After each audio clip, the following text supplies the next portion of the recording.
د پخوا زمانې کیسه ده. په یو کلي کې په یو کچه کور کې ښځه او خاوند اوسېدل. د سړي نوم نعیم و. نعیم غریب هم و او لالچي هم و. او د ښځې نوم یې نرګس وه چې د خپل خاوند په شان لالچي وه. دواړه ډېر غریبانانو په کلي کې په یو کچه کور کې اوسېدل. یا سړیه دا ته بیا ولې داسې غوسې؟ نو غوسه به نه چې ارواح دغه حال وي. ولې څه چلو شو؟ نو خو هر وخت تالی او تالی. نو دې کې زما څه قصور دي؟ بېروزګاره کور کې ناست دي، لاړ شه غوښه راوړه چې غوښه درله پخه کم. او دې دواړو ښځې خاوند دا خبرې کولې چې په دې کې دروازه وډبېده. دا د نعیم ملګری دی امجد گنجی، خو دته خلک صرف گنجی وایي، خو دا هم د نعیم په شان لالچي دی. سلام علیکم. وعلیکم سلام. هلکه نعیم یو خبر مې راوړی دی، ډېر زبردست خبر دی، ډېر د پیدې خبر دی. دا څه وی هلکه؟ دا څه خبر؟ مړه هغه پرید نه دی، هغه یو ډېر زبردست شی راوستی. زه خو یې موږو چې چپی کوتې. دا څه وی هلکه رښتیا؟ او که نه راځه پخپله مې ووینې. راځه راځه چې ورځو بیا. او د دې نه پس نعیم او گنجی دواړه د چرګ د کتو دپاره روان شو. دا دې وکړه هغه چرګ. او د دې نه پس گنجی او نعیم دواړه هغه چرګ پټ کړي او لاړ شي وتښتي. یو ساعت پس چې فرید راشي نو چرګ په پنجره کې نه وي. زما هغه چرګ څه شو؟ یا ښځې راشه هغه چرګ نشته. ولې سړیه څه چلو شو؟ الی چرګ څه شو؟ ښځې چرګ چا وتښتاو. سړیه ځکه همې درته وې که نه چې د دې په ځای یو وړه شان بیزو ساته. بیزو زما ډېره خوښوي. ښځه ته اوس خفه کېږم، ما سره لږې پیسې شته، په هغې به یو بیزو راولې. او د دې نه پس فرید بازار ته لاړ شي او بازار نه یو وړه شان بیزو راولي. دې دواړه د چرګ په ځای یو وړه شان بیزو وساتي. یا خلکو اعلان واورئ، څوک چې خپل چرګ جنګول غواړي سبا یې میدان ته راولئ چې ویې جنګو. او په سبا باندې نعیم او گنجی هغه چرګ واخلي او میدان طرف ته د جنګولو دپاره لاړ شي. هوایه لکه څه دې خوښې دي؟ څو روپۍ شاته پې لګوو؟ یاره زه خو وایم یو 2000 به ډېرې وي که نه؟ که ته څه وې؟ نه ماله 2000 نه 10,000 روپۍ شوې. او دې نه پس د چرګانو جنگ شروع شي، خو د نعیم دا چرګ ډېر مضبوط وي او مقابله هم د نعیم چرګ وګټي. دا واله لکه ستا پیسې، خو چې بیا دې ونه وینم. او دغسې نعیم گنجي له خپله حصه ورکړي او گنجی رسخت کړي او په خوشحالۍ کور ته راشي. یا ښځې زموږ چرګ وګټله. دا څه وې؟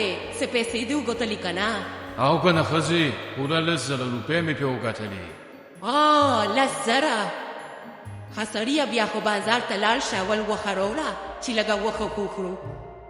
راځه راځه چې یو ځای لاړ شو، خو دا چرګ به م ځان سره بوځو، داسې نه څوک ورته څه ونه وایي. ښه ځه راځه چې ځو. او دې نه پس نعیم او ښځه بازار ته لاړ شي، غوښه راوړي او ډېر وخت پس غوښه پخه کړي. هی ښځې ډېره موده پس مې غوښه وخوړه، ډېره مزه کوي. بس ښځې دعا کوه، سبا د شیر صاحب په حجره کې یو بله مقابله ده چې هغه وګټو ډېرې پیسې دي. ښه دا څه وې چې هغه دې وګټله؟ نو اول به پې ماله ښسته جوړالي، زما کپړې نشته. وابخلم درله که نه ښځې، ته ولې غوسه کېږې؟ لږه په قرار خبره کوه.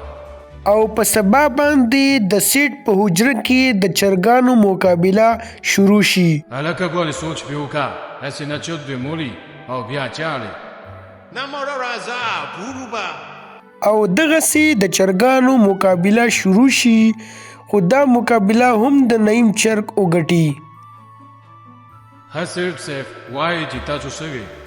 او ما درته یو خبره کوله، زما ستا دا چرګ ډېر خوښ شوی دی، پوره 10,00,000 روپۍ به درله درکړم. دا چرګ راله راکړه، د کور پته دې راته وښایه، وروستو به درشم او پیسې به دروړم. 10,00,000 روپۍ؟ صحیح دی چې صحیح ده، خوښه مې ده. ها او دغسې نعیم د خپل کور پته سیټ صاحب لور کی او کور ته په خوشحاله لاړ شي. یا ښځې راشه خبره ووله.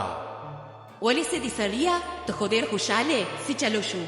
زمونږ چرګ بیا مقابله وکتله. او دا څه وې دا خو ډېره د خوشحالۍ خبره ده. زما شرط خو ته یاد دی که نه؟ راځه چې اول لاړ شو ماله به جوړه واخلې. ښځه راځه چې ځو.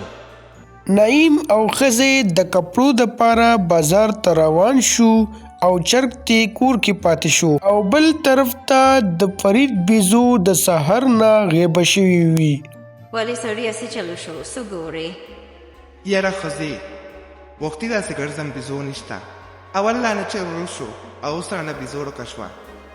د نعیم چرګ په کور کې یوازې ګرځي راګرځي چې اچانک د فرید د بیزو د نعیم د کور ته راشي او بیزو چې چرګ وویني نو په چرګ حمله کی او چرګ راونیسي. د چرګ اخیری ساګانې وي چې په دې کې نعیم او ښځې بازار نه راشي. یا ښځې هرب شو تباه شو بیزو لاله چرګ مړ که. نعیم او ښځې دا فریاد کولو چې په دې کې د بیزو په تلاش کې فرید هم دوی کور ته راغو. زما چرګ هم تاسو پټ کړی و دا خو ما ته اوس پته ولګېده. یې خلو تاسو سره به زه اوس ګورم.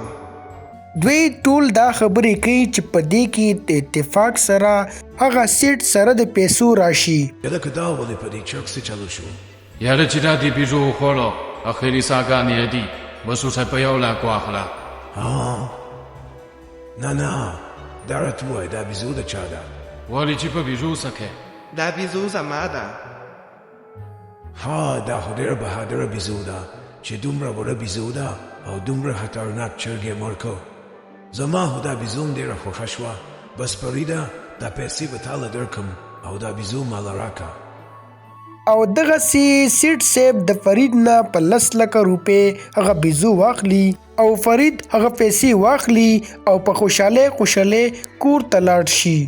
په هغې پیسو باندې فرید په کلي کې یو ښایسته شان کور هم واخلي او ځان لا ډېر چرګان هم واخلي. یا ښځې دا خو بیا دالو ته پاتې شو دا به څه کېږي؟ او دغسې فرید ته د خپلې ایماندارۍ او د صبر بدله میلاو شي او نعیم او ښځې ته د هغوی د لالچ او د دوکې سزا میلاو شي.